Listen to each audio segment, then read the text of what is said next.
Hi everyone, and welcome to another episode of the Sports Science Insights podcast as part of the Informed Performance series. My name is Steve Barrett. I'll be your host for today, and I'm glad to be joined by Aman Singh who is the Head of Innovation and Performance Science at Aston Villa Football Club currently. Aman, nice to see you and hope you're doing well. Thanks for having me, Steve. Nice to be here. And thank you for making the time out of the busy schedule. I really appreciate that as well. It'd be good for the viewers, and we were actually just talking about it offline as well. It'd be good just to give a little bit of background about where you've been, how you currently got to the position you're at as well. As we've known each other for years, but it'd be great for the audience to know where you've come from and how you've got to where you are. Yeah, no problem. I did my undergrad in sport and exercise science at University of Birmingham, of which during I did a work placement year sandwiched in at Birmingham City Football Club. Ended up staying there for a 4 or 5 year period, going from intern, that 1 year works placement intern, the first year to first team sports scientist. By the time I left, worked with some really good staff there. I was lucky to get a real good grounding and education there from some experienced staff, working people like Dave Carolan, etc., who really helped me and gave me a good grounding to starting in this industry. Was then had the opportunity to move and move over to Aston Villa Football Club, where I am now, and yeah, and I've been here for 5 years now. There you go. I was going to say, I remember meeting you. I think it was Birmingham versus Hull City, and like got to meet at St Andrews. I don't know if it was Sean Rush or Dave at the time that did not the politest introductions as we have within the football circles of our poor banter, shall we say? But it's great to Yeah, see how your career's evolved since then as well, really. And I suppose where's kind of like your interest in sports science evolved to? Because it sounds like you've been within this sports science kind of sector for a while now. Where's kind of like the interest moved you as the roles developed in your career? I think even from the start, the reason I pursued studying sports science is that I always went with what I enjoyed and what interested me, and the performance aspect of the human performance aspect was something that really interested me. How we have these different pillars of human physiology that can ultimately get the best out of and bring a human being and an athlete to their peak condition. That's always interested me, and then more specifically, then coming into the industry and as an intern and then onwards, the thing that stood out for me was the amount of data that is involved in a football club. Obviously, at that point, it was experience only at one club, but just the sheer amount of data that's available on monitoring a player, and that's on the pitch while training, but also off there in the gym, everywhere. There's so much information. I have a natural kind of interest in technology and in like, I wouldn't say interest in data, but using tech and managing data and visualization stuff like that. So naturally, that became kind of organically what I became my area. I was able to improve how we manage data, how we visualized it, how we then used it for insight, and that's only ever grown. Like the data since I've come in has only ever exponentially grown in terms of what technology and information is available. So that was kind of an area that got me probably through the door. It was my skills there, and then has continued to been probably a foundation underpinning all around. What always interests me is how we can improve a player's physical capacity, but then also inform decision making with this information that we have. Because out of interest, when you first started, like how much technology were you expected to kind of like incorporate into your sports science practice? Because again, this is probably showing my age and the likes of Dave Carolan, who you mentioned as well. But like back when we started, we were looking at if we had a notepad and pen really to get going with as well. So it'd be interesting to hear, like, when you started, how much technology were you actually expected to manage, oversee, and integrate into your workflows? Yeah, I guess I've come in. My starting point was probably when compared to you guys who started way before in terms of experience of not having seen the data this tech come in and then in its foundation and then become used. For example, I remember my first exposure into football. GPS units were had been commonly used for a while at this point. The Team Two Polar system was heavily being used, and at that point in the gym, we were looking at um, the jump mats mainly as our information. There wasn't a force plate initially at the time or things like that. The valve equipment that we commonly use now wasn't really that. prevalent either. So it's mainly that GPS heart rate was now common, but I think there was still an open area into how it's used and what we do with it. It wasn't quite as obviously as time has gone on. There's a bit more clarity in where and what to do with it, and it was quite open in that sense. But now it's obviously exponentially grown. I was just about to say, fast forward 10 years, and how does that compare? Yeah, a lot more you can do, a lot more available in the market. But as I'm sure we're now going to go on to talk about, not necessarily has it all made us, I think, better. Not necessarily has it made us make better decisions, and not necessarily has it made us better as practitioners, in my opinion.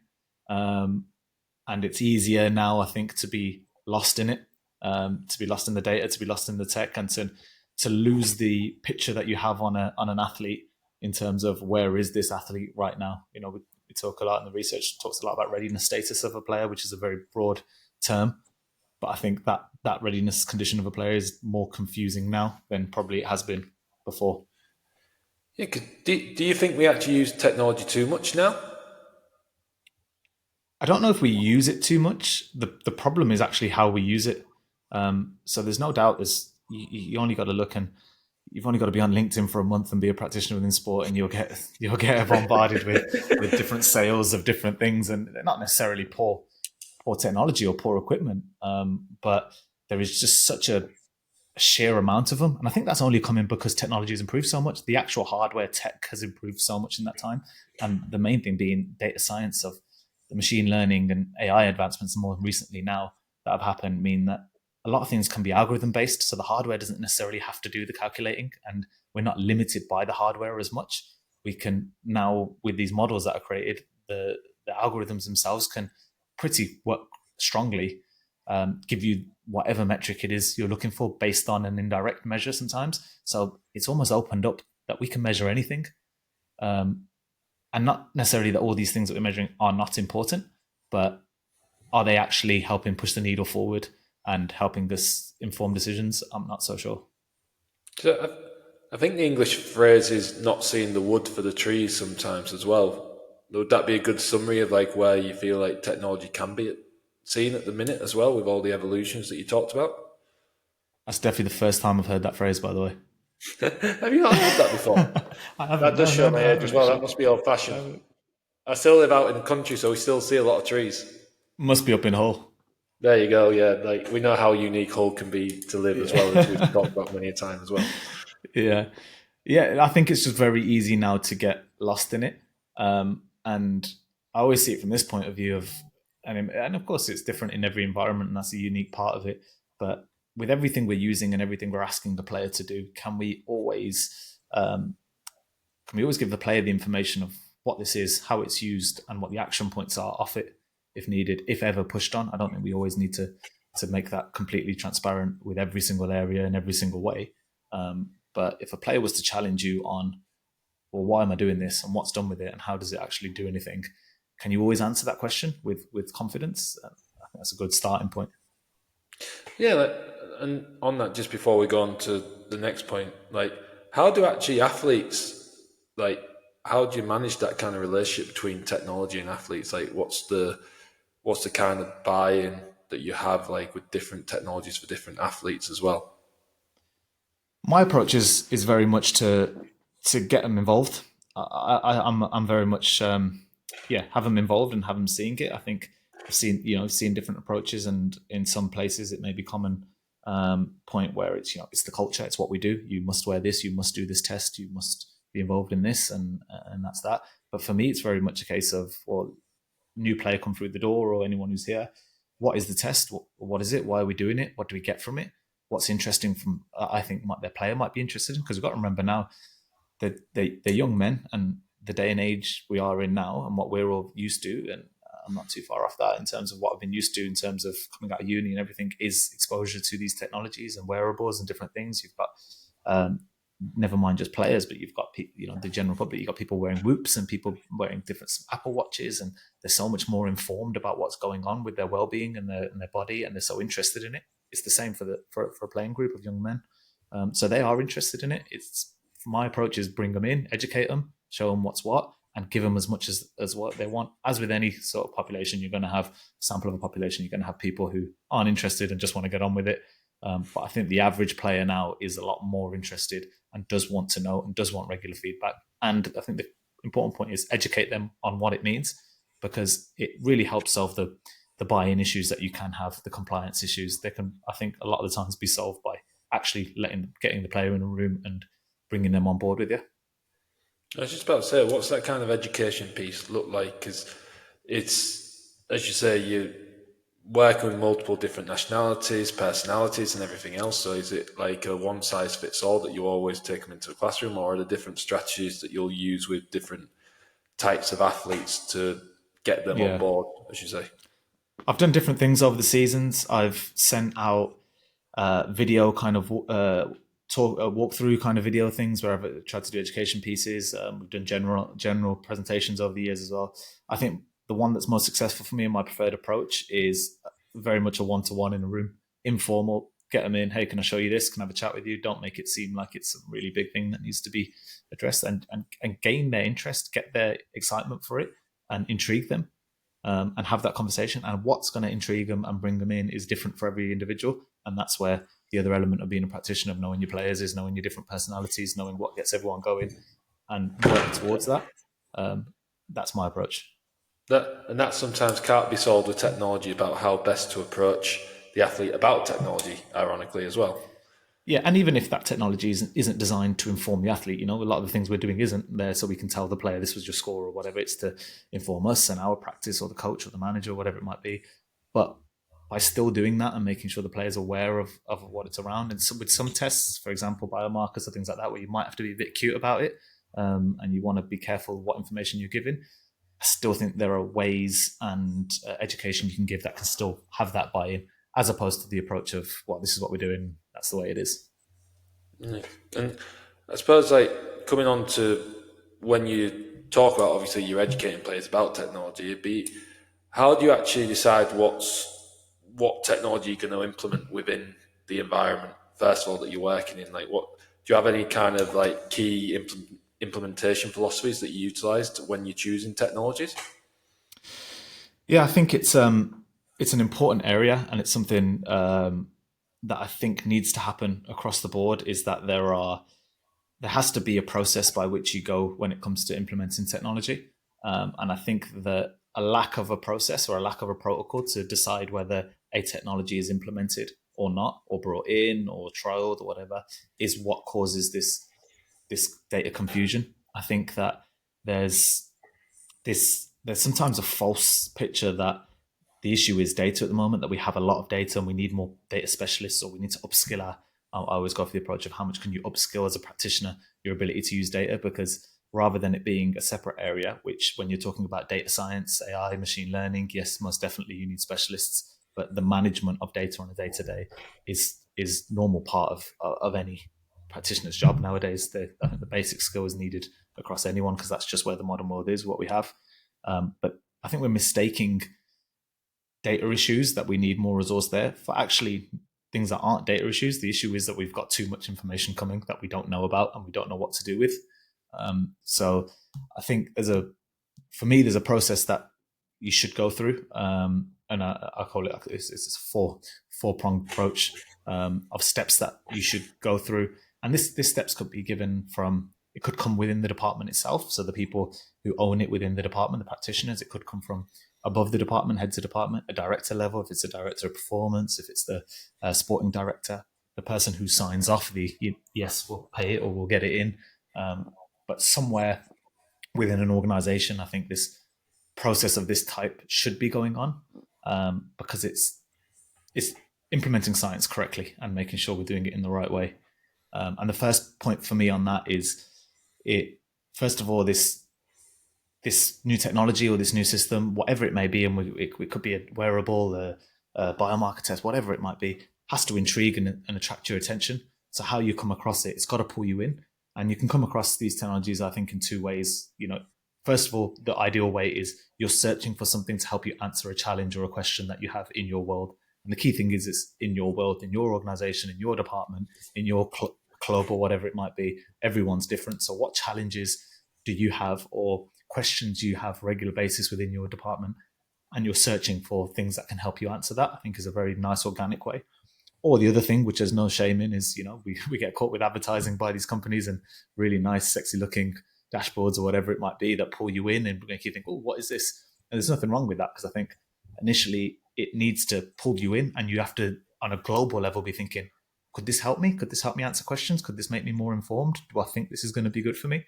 And that's what it's got to do first and foremost. I think that's the process of finding it has to have that. So just on that first point, it's interesting what you say there, and it's like it's a chicken and the egg, because there's technology companies that, as you say, will constantly be messaging people through different platforms as well. I still get messages because of obviously my background about them as well, and it must be like difficult to actually like sift through the kind of what's useful in that. So it's great to hear like the first phase of your pillar, kind of speak. And you mentioned there's 4, so there's a few more steps as well that you want to discuss as well. Yeah. So for me, once you've got that interest, and that has to be, I think, first. The other part, which your academics might tell you should come first, but I would disagree, is you then need to know, is this system, product, wearable, device valid, reliable, and what controls do I need? That validity, reliability, and controls is then a key area. You could argue that should come first, but I think even if something's valid, reliable, and something you can implement without little controls, if it doesn't actually help you in your world and doesn't push the needle forward, then what is the point of it? The example I've given before is, if I could get you a device that is extremely valid, hits the nail on the head, and is reliable, will always be accurate, very little error, very little you need to do to use it, so little controls, but the device just tells you how many words a player spoke during a day, it's not really helping you in any way, potentially, maybe for someone in some way, but it's not unlikely to be answering some of your challenges and questions you have. So it needs to pull you in first. And then this validity, reliability. So is it accurate? Is it actually measuring what you want it to measure? Can we reproduce it? And how sensitive is it? We need to know this. So the first approach, I think, should be from a practitioner to check what's in the public research. Go out, look in the research, see if this device has anything. Obviously, devices that we had for a longer time, the main ones you can evidently say are GPS devices, GNSS devices that are out there. They've got a plethora of like different validity, reliability. Of course, some of the new things now that are coming out may not have published research, so you'd be looking at the white paper. If you look into the white paper, you can really find a lot within it. And I think it's important that we look in detail. I think a lot of companies, and I've had this experience, send a white paper and pretty much think that, or hope that the practitioner, whoever it is, isn't going to look at it within a lot of detail. So, I can give an example without giving any names. It was a speed tracking company. So like not a timing gate, but a similar kind of premise, where if you flick through the white paper, the takeaways you'd get from it is that it's pretty accurate and good at measuring distance at 10 meters, and then your speed at 10 meters and also at 20. But when you look into the details of the paper and the validity and how they did it compared to the criterion measure, they're very poor at measuring the first 2.5 meters, poor at measuring the first 5 meters, and then improve as the distance go on. And that's not a problem if that's what you know. As long as you know that information, you know what you're getting, that's key. So you need to check that validity. And then the reliability side of it, me personally, my approach is that you should do it yourselves. So trial the product, bring it in, use it. If you can't use it within your first team scenario, if it's first team practitioner, because you can't trial it in that way, can we use it in academy? Can we trial it with some staff to start with? Whatever it might be, get it in, use it regularly, and find out your own errors. Find out what your day-to-day CV is when you measure daily that you expect to see change around. Find out your measurement error. Repeat the test, 5 times with a adequate washout period in between. What kind of error do we get from the device itself? Work all these things out, because this is going to help you understand this is the kind of change we'll need for it to be meaningful. And you can know that straight away. If you trial this product and you realize, hold on, day-to-day bouncing around of CVs is 40%, and you're going to see a lot of variation here, and you're going to need to see big changes in order for you to be confident they're real. If you do your repeated test over a period of time and you're seeing CVs of 40% with a few minutes of washout period, you're questioning the reliability of this product and how good it is. But to know that first is really important. And the third aspect of that point is controls. What are the control variables you need? You should know at this point, depending on the technology, it's always going to be different, what things do I need to be able to control to be able to implement this technology correctly? So, for example, if we're talking about, let's say, heart rate variability testing, what do I have to control? Do I have to control where the player sat, how he sat, what he's doing during the test, how relaxed he is, where he is in terms of in the building? If it's another biomarker test, do they have to be fasted? Time of day, does that affect it? What are the things you need to control? And know that at this point, so you can get a really good idea of what it is you're bringing in and what the error is and what the validity is. Because if it is not valid and reliable and you can't control what needs to be controlled, then it doesn't matter how good the dashboard is, it's not effective.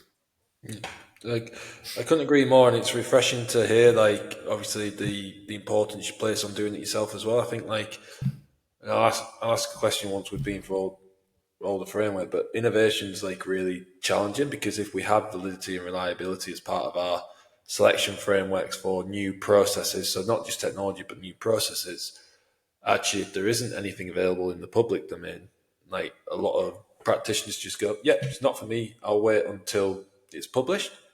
But then you potentially miss out on 2 years worth of use of something that could influence your practice as well. So I think that's a really good point you raised about being able to do it yourself. How do you actually manage it internally for you when that happens? So, like, when you are actually conducting these validity reliability studies, like, I know you mentioned about different staff and that, but do you have dedicated staff that would do that, or is there like a team you, or do you just take it on as someone's project to actually run with it for a certain period of time?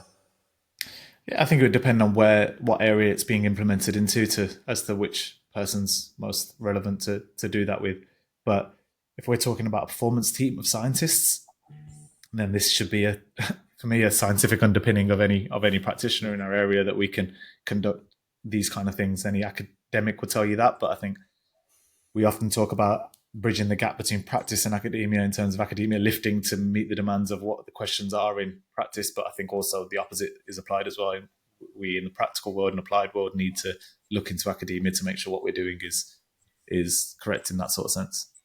Yeah, there's always like a really good editorial article by Aaron Coots back in 2018 that stuck with me, where it talks about, like, the practitioners were the rabbits and the hares, where we're always in a rush to get everywhere and that, and then academia is a little bit more slow and methodological and so on. So I think it's really hits home with that, where you've got that ability to move quickly to get what you need, but knowing that, like, a more thorough methodological approach from academia might take 2 to 3 years when it goes through the publication process. So you talked about the first 2 steps. What's the third step? Yeah, I think once it's pulled you in, you're excited by it. You think this is really going to help you, your department, individuals. It could bring a lot of value. So you think that you've checked, right? Is it measuring what I think it's measuring? And this period of checking validity, reliability, if it's a well-known product that's been out there for years, as you say, you may be able to do that by reading enough papers and being confident with it, and do a small trial in-house yourself. Or it could be, as you say, I completely agree, that trying to push the needle forward and be ahead of the game a little bit might involve sticking your neck out and trying things that aren't proven yet. And you may be trialing something for 6 months, a season even, to get confidence in what it is. So once you're happy there as well, I think then there needs to be a conversation internally within that department, or whoever the key stakeholders are within this implementation of technology, and really openly sit and say, what are the barriers that we have to implementing this product or this system or monitoring system or whatever it might be that you're getting in. Really be open in what's going to stop us from doing this well. Because there could be some really big things that come out of that actually mean that it's a good product, we like it, we think it can help, it's valid, reliable, whatever, we ticked all them boxes, but I don't think we could use this in our place because of X, Y, and Z. So this might be, as I spoke about earlier, it could be the controls. We need to do this test at the same time every single day in order for it to work. Yeah, but we train at different times every day. The report time's different. All right, well, is this going to be worth doing? Is it compliance? Is this going to ask a lot from the players that they need to be somewhere, do something that we don't think they're going to do in their day, and we really think this will be a compliance issue? Could be one. Is it not a quick enough turnaround to get the information of the data from whatever test this might be? Does it take a few hours, or does it take a lot of work to get that out, and therefore it won't work? Is a test too long? Is it too complex? all these things I think they should be sit and thrashed out, because it's okay to have barriers. My problem isn't that you should make sure there's no barriers. It's okay, but we all need to know them, and we all need to know which ones can we work together as an MDT to work past and alleviate. So, if we did X, Y, and Z, we can make that not an issue. If we did this resource, we can get rid of that. Or there might be other ones that we say this probably will be an issue, but we think we can improve it over time by doing certain things. And it's okay to know that, but it is knowing it. You don't want to know this a year into already having looked at the information. And if realistically you can't solve some of these barriers, or you think they're going to be really difficult and you can openly say it, then maybe it's not feasible to bring this in, because you then know that we're not going to get the bang for buck that we may need from this product. And I think that's okay to say, because that doesn't mean you never bring it in. I've had examples with technologies that I've loved. We've used a little bit, maybe trialed, maybe used in certain settings like rehab, that I'd love to use on a wider setting. But year on year thought, no, we can't do that yet because we're not ready for it. There's too many barriers that are stopping us. And eventually seasons later implemented and used when the time's right. And I think it's important to know that and be open about that. I think there's an interesting barrier to kind of discuss here before we go on to point 4 as well. Is like, I'm sure, and we've both experienced like the managerial changes that do happen as well, where you can have like good smooth processes for one set of staff and then another set of staff come in, and all of a sudden that now becomes a massive barrier due to like the thought processes and the processes of that staff. Like, have you experienced anything like that, or are you able to keep consistency within your implementation to technology, regardless of that, based upon the different clubs that you've been at?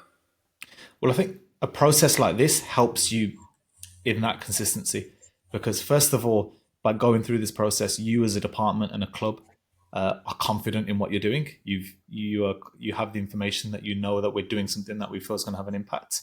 And with any change that may come about, I think you can have more confidence then in educating the new staff, or explaining and showing to the new staff, we believe in this, we do this as a department, this is the reason why, this is how we use it, and here's the historic data we have on it. So, we would like to continue to do this because we feel this can help add value for us and maybe for yourselves also. Whereas the opposite approach of, we got this in 1 year because someone liked it, and then we got that in, and we've got that system and it's sat in the corner, no one's really used it, it might be all right, we've got a couple of tests from it. That for me just screams uncertainty. And if you put yourselves in that shoes of the practitioner coming in with the coaching group, it might be, or a new set of staff, you're seeing a lack. For me, you're seeing a lack of confidence. You're seeing a lack of clarity, and therefore you are more likely, in my opinion, to probably change and implement things. So that's my take on that. Yeah, and it is always difficult, and it's ever evolving, because like, and in the past, those coaches might have had a good thorough process that you've delivered in your club. A coach has had a negative experience come that from another set of staff, and it's the cycle of sports science can have an influence from one club to another club, shall we say? And definitely, yeah. And just on the final part, then, what's your fourth and final part of the pillar?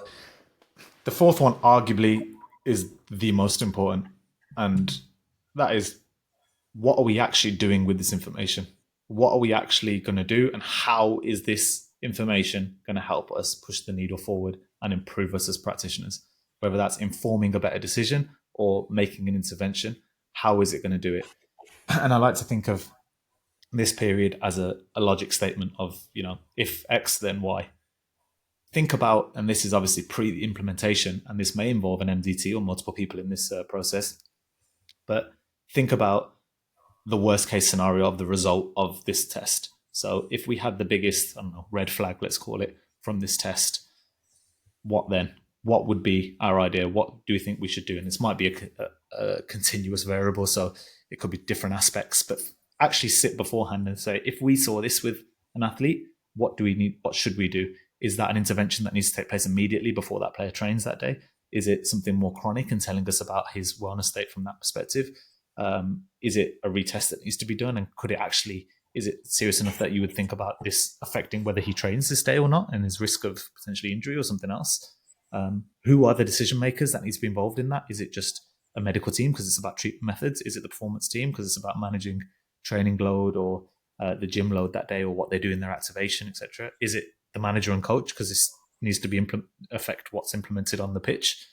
who are these people, and get them on board now to know we're going to bring this technology in. The idea is it does X, Y, and Z. It's valid and reliable. We like it. These are the barriers, but we think we can overcome most of them, so we're not concerned. And when we have this, we're going to give you the information, and we think that this is how it would help you.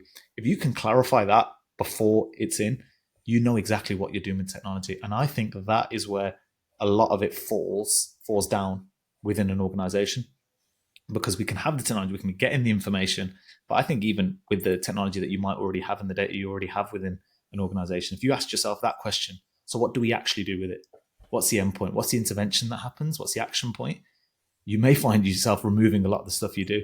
And I don't think that's a bad thing, because if it's not actually informing or helping you intervene or helping you make a better decision because you've got a better picture of an athlete or the group, then all it's doing is adding noise and confusion. It's muddling up the image you currently have on where your group are at and where your players are at. So that's a really key area. It's now just wasting more of your time, and you're not getting any closer to your end goal. You're probably now better off having 2, 3, whatever it is, things that you can hang your hat on and understand what I need to do. And do you think you've answered all the performance questions you want to, like with the solutions you've got at the minute, or are there any gaps that you feel like technology could and should go in the future?